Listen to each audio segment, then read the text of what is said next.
Bonjour et bienvenue aussi à notre tour d'horizon économique, géopolitique, sanitaire et boursier. Nous sommes le mardi 2 mars et pour comprendre comment tourne la planète finance, c'est sur la bourse au quotidien et nulle part ailleurs et l'épisode du jour s'intitulera On respire et on se détend.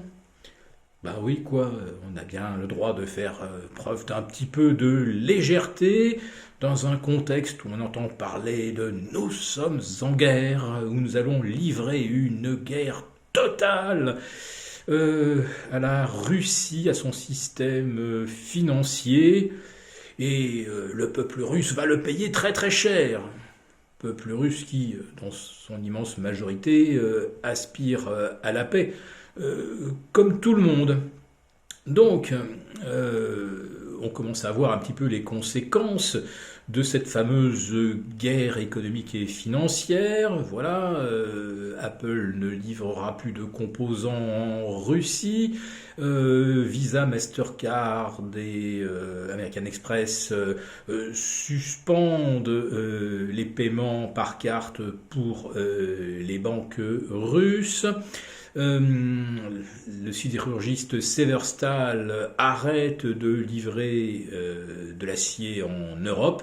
Et puis alors les matières premières, eh bien voilà le pétrole à 113 dollars le baril, 113,80 même, je crois que j'ai vu ça au plus haut. L'aluminium dépasse les 3200 dollars la tonne, je crois que c'est un record historique absolu. Le nickel 25,75.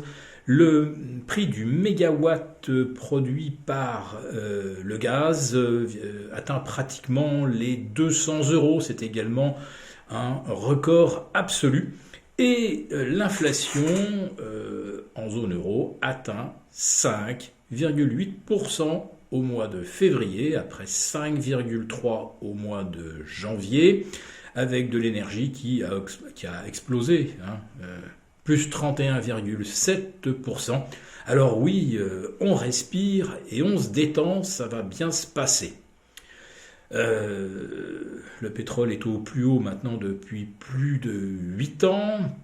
Les matières premières, je le dis, donc, sont à leur zénith historique. Combien cela va-t-il nous coûter en termes de croissance? Alors les estimations vont bon train, on parle de moins 0,4 à moins 0,5%. La BCE revoit également à la hausse son anticipation d'inflation pour 2022 à plus 5%. Vous voyez un petit peu l'inflation transitoire. Oui, effectivement, c'est l'inflation à 3% qui était transitoire parce que maintenant on est au-delà de 5. Mais voilà, la priorité, c'est de soutenir les économies, vu le contexte, et les banques centrales donc ne pourront pas se montrer aussi agressives que ce qu'elles avaient promis en matière de resserrement monétaire et de normalisation donc des politiques monétaires. Les marchés de taux, eux, ont compris qu'on basculait dans un nouveau scénario moyen terme. Et hier, on a vu le rendement des Bunds se détendre de moins 28 points, les OAT afficher moins 30 points, moins 36 ou moins 38 sur les BTP italiens. C'était la meilleure journée pour les marchés obligataires depuis mars 2020. Ah, tiens, précisément quand on était en pleine crise du Covid. Alors je ne sais pas si cette forte détente des marchés obligataires augure quoi que ce soit de très bon. On note également que l'euro est attaqué, puisque hier il a perdu près de 1%, tombant vers 1,11, et puis ça continue aujourd'hui, on est maintenant à 1,1080. On n'a pas été aussi bas depuis plus d'un an. Cette défiance vis-à-vis de l'euro prouve que tout n'est pas résolu, loin de là. Mais aujourd'hui, on joue la carte de la seconde rencontre entre les émissaires russes et ukrainiens. Alors hier, ça a été un fiasco total. Voilà, chacun a posé ses exigences. Peut-être qu'aujourd'hui, on va assister peut-être au premier pas de l'un vers l'autre. pendant que les troupes russes, elles, progressent rapidement en Ukraine, puisque plusieurs villes maintenant sont aux mains de l'armée russe. Kiev, c'est pas encore le cas, mais pour Kharkiv, donc ça, c'est fait. Mariupol, rappelez-vous, il y a une semaine, je vous disais, les marchés ne veulent pas mourir pour Mariupol. Eh bien, la ville est encerclée et sert de corridor humanitaire pour évacuer les ressortissants étrangers, mais sous contrôle russe. Voilà, donc Mariupol pourrait en quelques heures tomber également aux mains de l'armée russe. On n'a pas pour l'instant de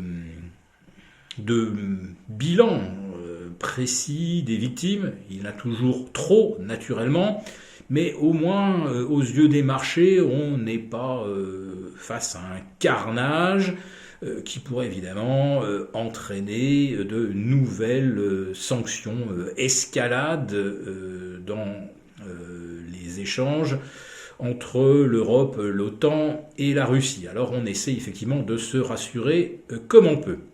À Wall Street, eh bien, l'ouverture des indices s'est faite en hausse, donc là aussi, on voit ici ou là quelques rachats à bon compte, mais Paris grimpe essentiellement grâce à Total Energy qui gagne plus de 6,5%.